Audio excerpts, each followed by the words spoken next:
ever been in a coma? Has anything happened? He must be the luckiest motherfucker, because it seems like everybody that worked at Uptown Records from the very beginning. Just him. I guess Al disappointed you. You know, I was offered $30,000 to perform a hit on Biggie Smalls. In the book, you said the third day after getting back from Vegas, you guys met up with Zip in LA. The Wingstop. Not Wingstop, but Hot Wings. LA Hot Wings. Yeah. And I guess you said that Puffy called and said, "Was that us?" You didn't say nothing. I didn't say nothing.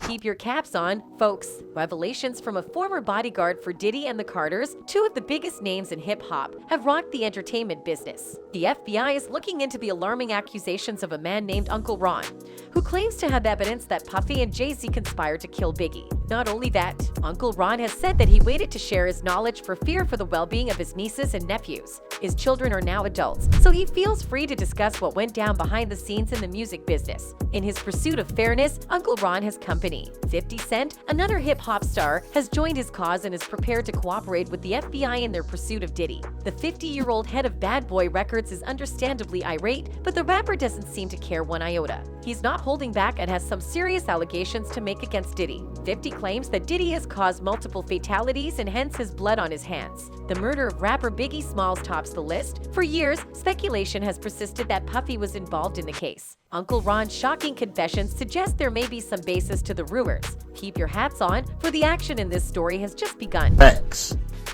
Here's a man that wanted to leave Bad Boy. He wanted to do his own thing. He mentioned several times how he was tired of being used and abused, that he was bigger than Bad Boy itself.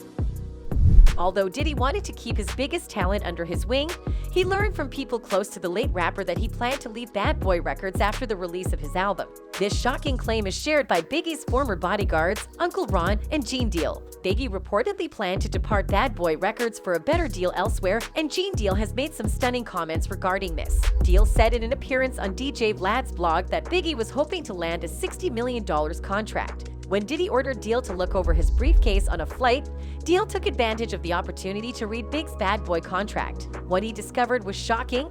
The publishing income belonged to Puff Daddy, even though the contract listed Biggie's earnings in $250,000 increments. Biggie allegedly told Deal all about his new contract and the millions of dollars he stood to earn when Deal inquired about it. He said, "He showed me it had Charlie Baltimore, Cameron, Lil Cease, Lil Kim, Junior Mafia, Tracy Lee, and the commission. I think the contract was for so many years for like $62 million. It comes out to $62 million.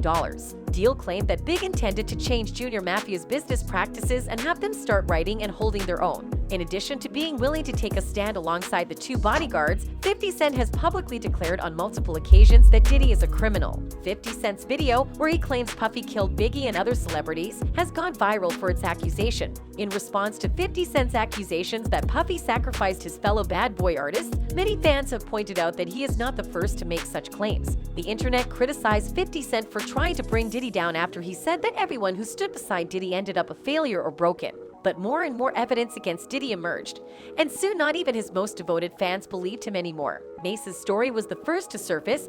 He was a popular rapper at 19 when he decided to become a pastor. Mace, a Bad Boy Records rookie rapper, shot to superstardom with the release of his debut album, Harlem World, which went double platinum. The hip-hop world was taken aback by his unexpected decision to retire and become a pastor. Mace claimed he left music to answer a calling from God, claiming that he was sending his fans to hell and his kids to hell through his music.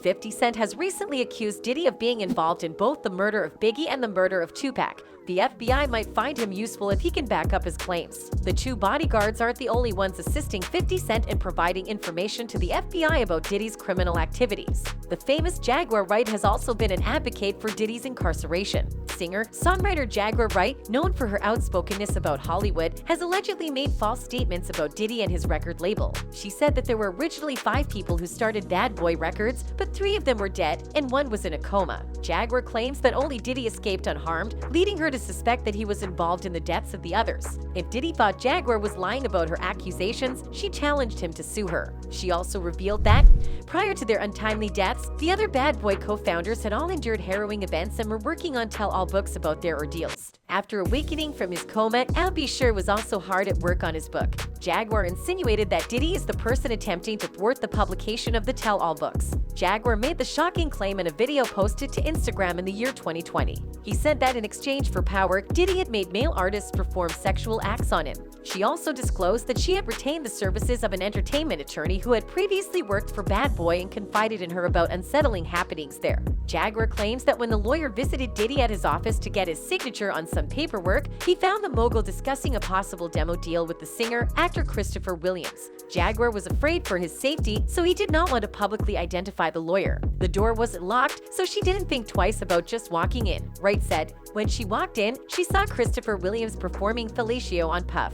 The lawyer was troubled more than humiliated by the bizarre sight, so she didn't bring it up until Diddy brought it up the next day. According to the story, he confronted her and asked if she planned to tell anyone. He allegedly responded to her polite question as to why he hadn't closed the door by saying, "I'll do whatever the fuck I want to do in my building. It's power." See, Diddy told the lawyer, "If I could make a man suck my dick, I could make people do anything for money." Wright was convinced that the record exec had made threats on her life if she told anyone. "You better not try to do nothing to her either," Wright said. "She ain't had nothing to do with you being no sodomite, forcing men to do degrading acts just so you could prove how fucking powerful you are." She appears to be fully aware of how potentially lethal Diddy may be. That attorney had better hope he gets out of that company alive.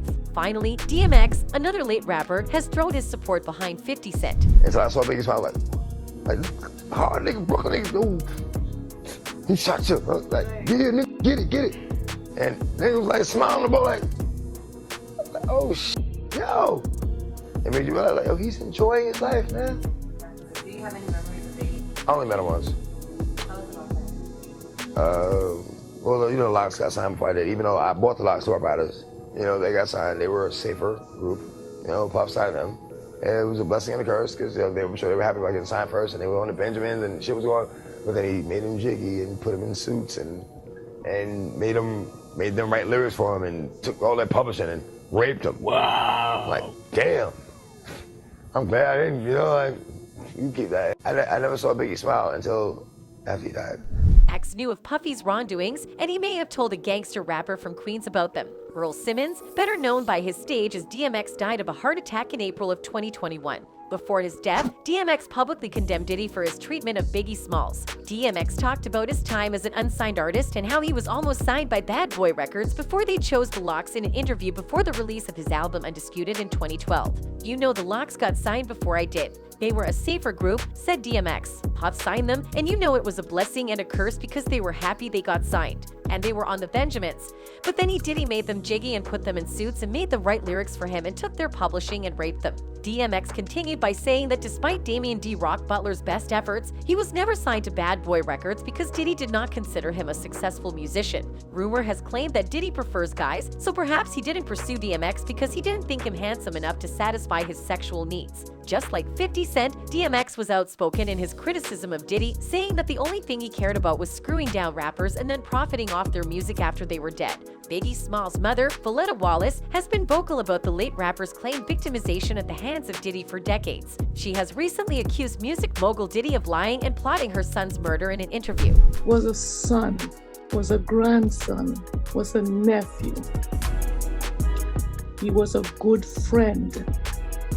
In an interview with the Daily Mail on the 20th anniversary of her son's death, Valletta Wallace, also known as Mama Biggie, made a profound comment. She said she is heartbroken every day because her son, Notorious B.I.G., is dead and his killer has not been caught. In her emotional declaration, she said, "I have a very good idea who murdered Christopher, and I genuinely believe that the LAPD know exactly who did too. They've done their investigation, but they just refuse to move forward. I don't know why they haven't arrested who was involved. It seems to me that it's one giant conspiracy and someone is definitely being protected somewhere down the line. There's no closure for me until that murderer is behind bars and sentenced." West Coast was Suge Knight, East Coast was Biggie, West Coast was Tupac.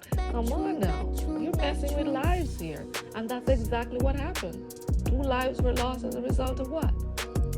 stupidity. Many people are rooting for Ms. Wallace and are optimistic that she will be able to bring this case back to life. I hope Ms. Wallace builds the strength to reopen the case and get the justice she deserves. Former Bad Boy artist Mace has added his voice to those in favor of Valletta, claiming that the bereaved mother has a right to know what really happened to her kid. Diddy might go to prison for the rest of his life if any of the many witnesses, including 50 Cent, testify about their interactions with the FBI. And that's it from us today. Until next time, bye